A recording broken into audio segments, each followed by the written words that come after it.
তোমাকে এমন লাগছে কেন? আমি না জানি বিয়ে করেছি বলে আমার বাবা তোমাকে মেনে নিচ্ছে না, তাই আমি বাড়ি থেকে রাগ করে চলে এসেছি। ওই বাড়িতে আমি আর কোনোদিন ফিরে যাব না। তুমি যদি না যাও তাহলে এখানেই থাকো। না, আমি শ্বশুর বাড়ি ঘর জামাই হয়ে থাকতে পারবো না। তাহলে তুমি এখন কোথায় যাবে আর কোথায় বা থাকবে? আমি একটা ঘর ভাড়া করে আসলাম, আপাতত আমরা ওখানেই থাকবো। ভাড়ার ঘরে থাকবে, তোমার কোনো অসুবিধা হবে না তো? না না, কোনো অসুবিধা হবে না। তুমি তাড়াতাড়ি রেডি হয়ে নাও। কি গো, তোমাকে একটা শাড়ি আনতে বলেছিলাম যে। কি করে আনবো বলো? সামান্য বেতনের কাজ করি, ঘর ভাড়া, সংসার চালিয়ে মাস শেষে একটা টাকাও থাকে না। তুমি একটা অবাধ্যত্ব স্বামী, ওকে একটা শাড়ি কিনে দিতে পারবে না? তাহলে বিয়ে করেছিলে কেন? আমার জীবনটাকে ছাড়খাড় করার জন্য? রিনা, তুমি বুঝতে পারছো না কেন?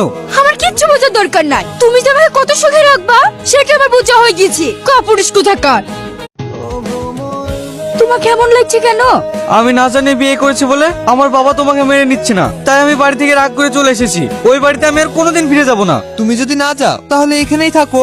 না, আমি শ্বশুর বাড়ি ঘর জামাই হয়ে থাকতে পারবো না। তাহলে তুমি এখন কোথায় যাবে আর কোথায় বা থাকবে? আমি একটা ঘর ভাড়া করে আসলাম, আপাতত আমরা ওখানেই থাকবো। ভাড়ার ঘরে থাকবে, তোমার কোনো অসুবিধা হবে না তো? না না, কোনো অসুবিধা হবে না। তুমি তাড়াতাড়ি রেডি হয়ে নাও। কি গো, তোমাকে একটা শাড়ি আনতে বলেছিলাম যে। কি করে আনবো বলো? সামান্য বেতনের কাজ করি, ঘর ভাড়া, সংসার চালিয়ে মাস শেষে একটা টাকাও থাকে না। তুমি একটা অবাধ্যত্ব স্বামী, ওকে একটা শাড়ি কিনে দিতে পারবে না? তাহলে বিয়ে করেছিলে কেন? আমার জীবনটাকে ছাড়খাড় করার জন্য? রিনা, তুমি বুঝতে পারছো না কেন?